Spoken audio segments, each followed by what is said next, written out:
स्वागत है आप सभी का। आपके साथ मैं हूं नलिनी पांडे। सीधा मुजफ्फरनगर लिए चलते हैं, जहां रोजगार मेले में सीएम योगी आदित्यनाथ लाभार्थियों को किट वितरित कर रहे हैं। मुजफ्फरनगर वृहद रोजगार और ऋण मेले के अंतर्गत 5,000 से ज्यादा युवाओं को नियुक्ति पत्र और विभिन्न योजनाओं में चयनित पात्रों एवं एमएसएमई उद्यमियों को 30 करोड़ से ज्यादा का ऋण वितरण, साथ ही स्वामी विवेकानंद युवा सशक्तिकरण योजना के अंतर्गत 1,000 से ज्यादा छात्र छात्राओं को टैबलेट वितरित करते हुए मुख्यमंत्री योगी आदित्यनाथ को आप देख सकते हैं बड़ी सौगात आज उनकी तरफ से दी गई है। एक्सक्लूसिव तस्वीरें आप देख रहे हैं। रोजगार मेले में पहुंचे हुए हैं सीएम योगी आदित्यनाथ और मुजफ्फरनगर वृहद रोजगार और ऋण मेले के अंतर्गत 5,000 से ज्यादा युवाओं को नियुक्ति पत्र उनकी तरफ से दिया गया और साथ ही साथ अलग अलग योजनाओं में चयनित पात्रों और एमएसएमई उद्यमियों को 30 करोड़ से ज्यादा का लोन भी बांटा गया है। तो ये लाइव तस्वीरें इस वक्त हम आपको दिखा रहे हैं। मुजफ्फरनगर से रोजगार मेले में पहुंचे हुए सीएम योगी और 30 करोड़ से ज्यादा का लोन बांटा है सीएम ने। इसके साथ ही स्वामी विवेकानंद युवा सशक्तिकरण योजना के अंतर्गत भी 1,000 से ज्यादा छात्र छात्राओं को सीएम योगी ने टैबलेट भी वितरित किए हैं। अगर बात मुजफ्फरनगर की करें तो मुजफ्फरनगर का निरंतर विकास हो सके, इसको लेकर साथ ही युवाओं को रोजगार मिल सके। विनेश हमारे सहयोगी फोन लाइन पर जुड़ गए। विनेश, सीएम योगी आदित्यनाथ को हम देख रहे हैं मुजफ्फरनगर में रोजगार मेले में पहुंचे हुए हैं। एक बड़ा लाभ, एक बड़ा फायदा यहां पर लोगों को मिलेगा। ऋण की अगर बात करें, रोजगार के लिहाज से अगर देखें तो मामला जम जाएगा। सहमत हो कि नहीं हो बताओ। अगर सहमत हो तो दोनों हाथ ऊपर उठा करके बताओ कि इस क्षेत्र के लिए। विनेश, क्या मेरी आवाज आपको मिल पा रही है? हाँ, मुझे आवाज मिल पा रही है। जी विनेश, हम देख रहे हैं सीएम योगी आदित्यनाथ बातचीत कर रहे हैं। उन्होंने पात्रों को ऋण भी वितरित किया है। रोजगार मेले में पहुंचे हुए हैं सीएम योगी आदित्यनाथ। कितना अहम और खास हो जाता है ये रोजगार मेला मुजफ्फरनगर के लिहाज से, क्या जानकारी?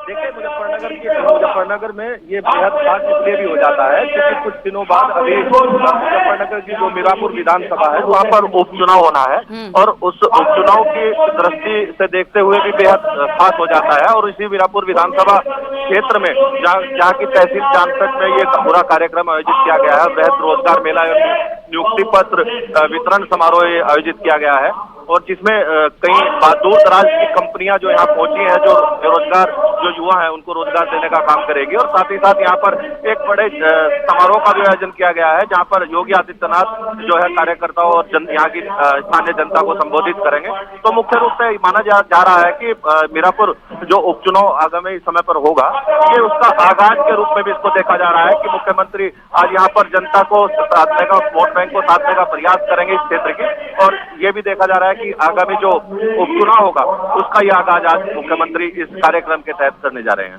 बिल्कुल, उपचुनाव के लिहाज से तो महत्वपूर्ण है ही विनेश, लेकिन हम देख रहे हैं कि 30 करोड़ से ज्यादा का लोन एमएसएमई उद्यमियों को बांटा गया। सीधे तौर पर एक बड़ा लाभ उन तक पहुंचेगा। हाँ बिल्कुल, निश्चित तौर पर जो विभिन्न योजनाएं हैं उनके अंतर्गत जो चयनित पात्र जो छात्र हैं उनको भी स्मार्टफोन भी और युवाओं को टैबलेट भी दिया जाएगा। और 1,000 से ज्यादा ऐसे छात्र होंगे जिनको ये इस योजना से लाभान्वित करेंगे मुख्यमंत्री योगी आदित्यनाथ। 30 करोड़ से ज्यादा का ऋण भी वितरित किया जाएगा यहाँ पर इस कार्यक्रम में। ओके, आप नजर बनाए रखिए। फिलहाल बहुत शुक्रिया आपका तमाम जानकारी साझा करने के लिए। अहम दौरे पर मुजफ्फरनगर के सीएम योगी आदित्यनाथ। 5,000 युवाओं को नियुक्ति पत्र दिया है और 30 करोड़ से ज्यादा का ऋण वितरण।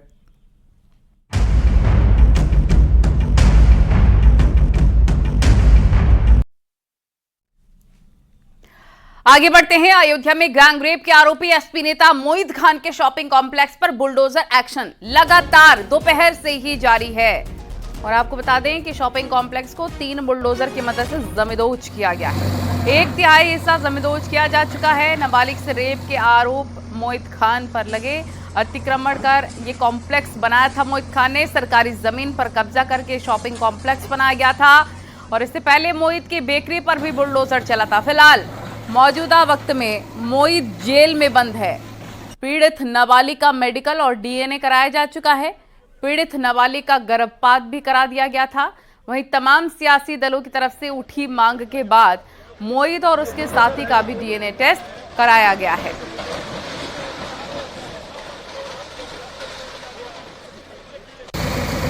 ये तस्वीरें हम आपको दिखा रहे हैं जब बड़ी कार्रवाई बुलडोजर की हुई है। शॉपिंग कॉम्प्लेक्स पर कार्रवाई क्यों हुई है ये भी आप देख रहे हैं। अवैध कब्जा किया हुआ था, अवैध निर्माण किया गया था, अवैध शॉपिंग कॉम्प्लेक्स बनाया था, इसलिए उसको भी जमींदोज किया गया। 1/3 हिस्सा शॉपिंग कॉम्प्लेक्स का जमींदोज किया गया है। और ये पूरा मामला क्या है ये भी हम आपको दिखा रहे हैं। गैंगरेप का मामला है पीड़िता नाबालिग के साथ, और उसका पीड़िता का गर्भपात भी कराया जा चुका है। फिलहाल ये 3 तस्वीरें आप देख रहे हैं कॉम्प्लेक्स पर कैसे एक्शन हुआ है। 1/3 हिस्से पर बुलडोजर की कार्रवाई की तस्वीरें भी हम आपको दिखा रहे हैं। मोईद पर शिकंजा लगातार कसता चला जा रहा है। अभी मोईद खान जेल में बंद है। तो अवैध तरीके से जो प्रॉपर्टी अर्जित की गई थी मोईद खान की तरफ से, उस पर बुलडोजर एक्शन लगातार जारी है। ये तस्वीरें हम आपको बुलडोजर एक्शन की दिखा रहे हैं। अयोध्या में गैंगरेप के आरोपी एसपी नेता मोईद खान के शॉपिंग कॉम्प्लेक्स पर उसके अवैध निर्माण पर लगातार बुलडोजर एक्शन की कार्रवाई जारी है। शॉपिंग कॉम्प्लेक्स को 3 बुलडोजर की मदद से जमींदोज किया गया है। तो अभी मोईद खान जेल में बंद है, लेकिन उसकी अवैध प्रॉपर्टीज पर लगातार बुलडोजर चल रहा है, गरज रहा है, उस पर एक्शन लगातार जारी है।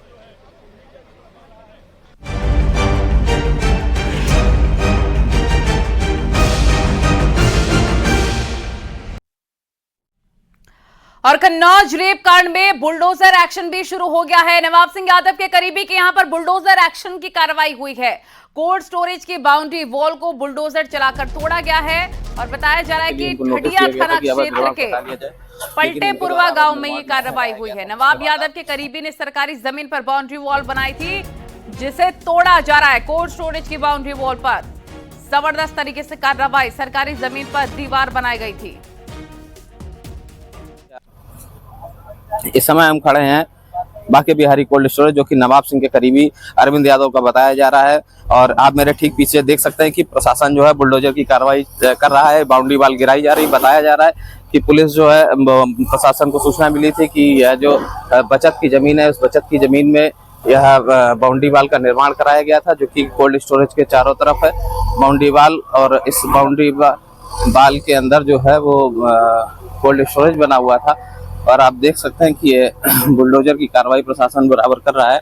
और इनको नोटिस दिया गया था कि 10 तारीख का, कि 10 तारीख तक आप जो 10 तारीख को एक नोटिस जारी इनको किया गया था कि अवैध जो है निर्माण यहाँ पे हुआ है, और इस अवैध निर्माण को हटाने के लिए इनको नोटिस दिया गया था कि अवैध निर्माण को हटा लिया जाए, लेकिन इनके द्वारा अवैध निर्माण नहीं हटाया गया था। जिसके बाद आज प्रशासन ने ध्वस्तीकरण की कार्रवाई की। आप देख सकते हैं ये लाइव तस्वीर है, जो बुलडोजर चल रहा है। एक लाइव तस्वीर आप देख सकते हैं, बुलडोजर जो है कार्रवाई कर रहा है और बाउंड्री वाल जो है बाउंड्री वाल को गिरा रहा है। और इसके बाद में इससे प्रशासन के अनुसार इस कार्रवाई में खर्च हुआ है वो भी इस कोल्ड स्टोरेज के मालिक से वसूला जाएगा। लोकेश दुबे, न्यूज़ 18 कन्नौज। तो कन्नौज रेप कांड के आरोपी नवाब सिंह यादव के करीबी और इस मामले में उसकी मदद करने वाले पुलिस के रडार पर आ गए हैं। और दुष्कर्म की साजिश में शामिल लड़की की बुआ की गिरफ्तारी के बाद नवाब सिंह यादव के भाई, जिसका नाम नीलू यादव बताया जा रहा है, उसकी मुसीबतें बढ़ती चली जा रही हैं। बुआ ने पूछताछ में नीलू का नाम लिया था। इसके बाद अब पुलिस नवाब के भाई नीलू के खिलाफ जल्द बड़ी कार्रवाई कर सकती है।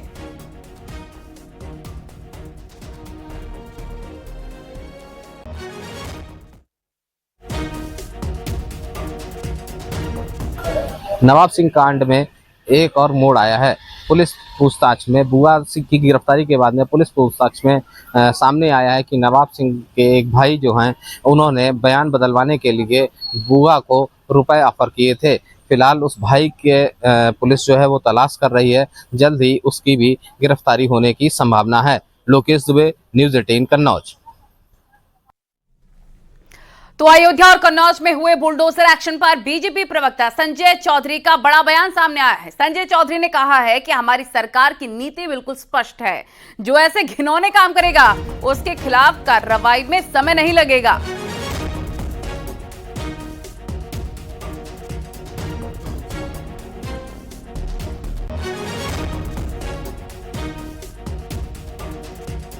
आदित्यनाथ जी के नेतृत्व वाली उत्तर प्रदेश की सरकार का एजेंडा एकदम साफ है। यह अपराधियों के खिलाफ जीरो टॉलरेंस की नीति पर काम करती है।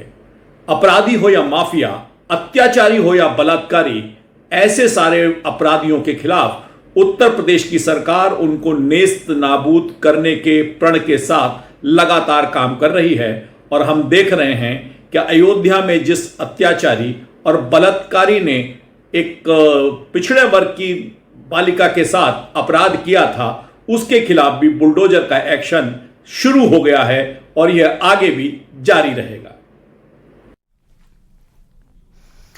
और बाराबंकी से अगवा किए गए व्यक्ति की हत्या कर दी गई है। बदमाशों ने अगवा करने के बाद व्यक्ति को बेरहमी से पीटा, उसके प्राइवेट पार्ट को काट दिया है, उसकी आंखें निकाल दी हैं, उसके बाद उसका मर्डर कर दिया है। हत्या के बाद हाथ पैर बांधकर तालाब में फेंक दिया है। व्यक्ति के पिता ने गांव के 3 लोगों के खिलाफ तहरीर दी थी। नामजद तहरीर मिलने के बाद पुलिस ने तीनों आरोपी को गिरफ्तार कर लिया है और पूछताछ की जा रही है। पूरा मामला बाराबंकी जिले की हैदरगढ़ कोतवाली क्षेत्र के ज्ञानखेड़ा गांव का है। 35 वर्षीय युवक की कल डेड बॉडी एक तालाब में बंधी हुई अवस्था में शिवगढ़ थाना क्षेत्र में मिली थी। इसके संदर्भ में परिजनों से प्राप्त तहरीर के आधार पर अभियोग 4 लोगों के खिलाफ पंजीकृत किया गया, जिसमें 3 नामजद और 1 अज्ञात हैं, जो उसी के गांव के रहने वाले हैं। इसमें से 3 लोगों को गिरफ्तार कर लिया गया है, उनसे पूछताछ किया जा रहा है। इस पूरे प्रकरण में आवश्यक विधिक कार्रवाई नियमानुसार की जा रही है। आगरा से खबर, जहां नाबालिग बेटे की हत्या करने वाले नशेड़ी पिता को पुलिस ने 24 घंटे के भीतर गिरफ्तार कर लिया। बुधवार को आरोपी ने बेटे को लाइसेंस से रिवॉल्वर से गोली मार दी थी और फरार हो गया था। आरोपी रिटायर्ड फौजी है जो शराब का आदी है। दरअसल आरोपी ने पहले शराब पीकर पड़ोसियों से झगड़ा किया। इसके बाद बेटा जब पिता को अंदर लाया तो गुस्से में आरोपी ने अपनी लाइसेंस से रिवॉल्वर से उसे मौत के घाट उतार दिया। ये सनसनीखेज वारदात थाना सदर क्षेत्र के राजपुर चुंगी की है।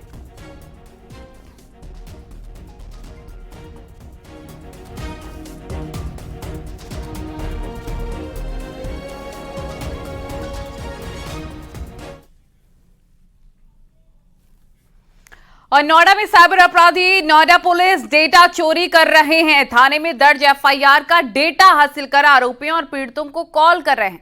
नोएडा पुलिस का अधिकारी बताकर कॉल करने का मामला सामने आया है। थाना सेक्टर 63 में दर्ज एफआईआर का हवाला देकर पीड़ित को कॉल किया गया और कॉल करने का ऑडियो सोशल मीडिया पर वायरल हो रहा है। मारपीट के एक मामले में पीड़ित को फोन कर उसे मामला रफा दफा करने के बीच में पैसे मांगे गए हैं। गनीमत रही कि पीड़ित ऑनलाइन पेमेंट नहीं करना जानता था और ठगी से बच गया। मामला उजागर होने के बाद पुलिस ने केस दर्ज कर एक आरोपी को अरेस्ट कर लिया है।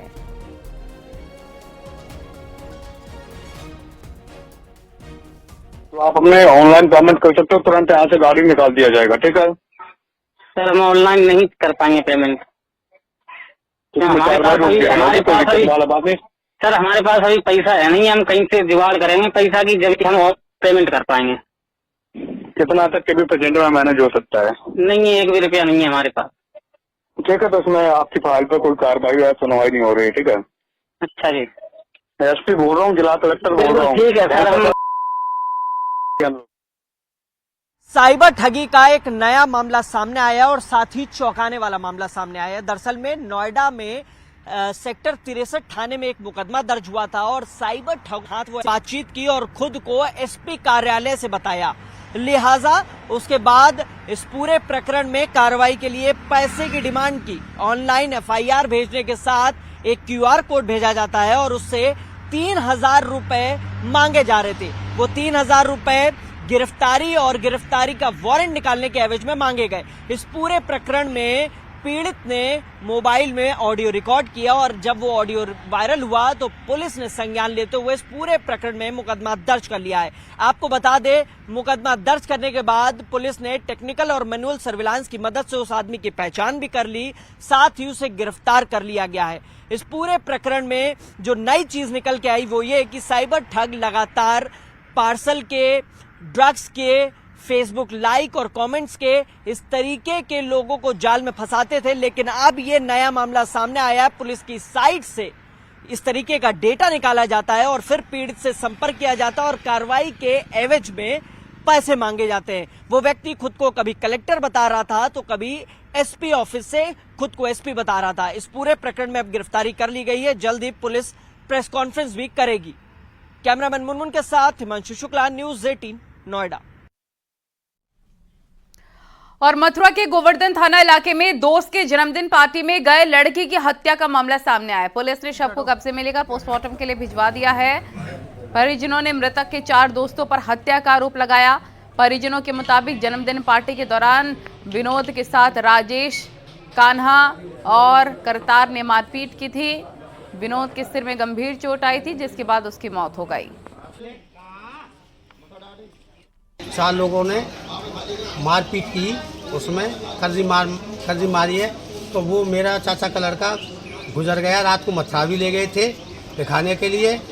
और शादी के सोमते हुए धर्मो मेरा ताऊ का लड़का है, उसके चबूतरा पे सो रहा था। उस पर 4 लोग उठा करके ले गए 1 बजे से पीछे पीछे उसको मार करके। थोड़ी सी सांस थी उसमें, उसको मात्र छाया पे डाल दिया। घर वालों को सबको पता पड़ी, उसको मथुरा ले गए, मथुरा दिखाया। सुबह घर पे ले आए दवाई दवा करके, और वो सुबह मर गया बिल्कुल।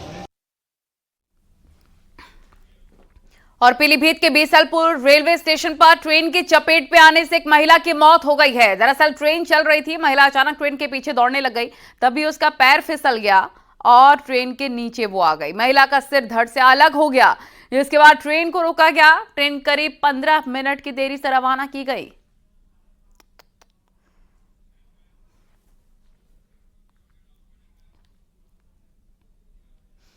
और बुलंदशहर के थाना छतारी क्षेत्र के बिकुपुर गांव में झूठी शान में बहन की हत्या कर शव को ठिकाने लगाने जा रहे 2 भाइयों को पुलिस ने गिरफ्तार कर लिया है।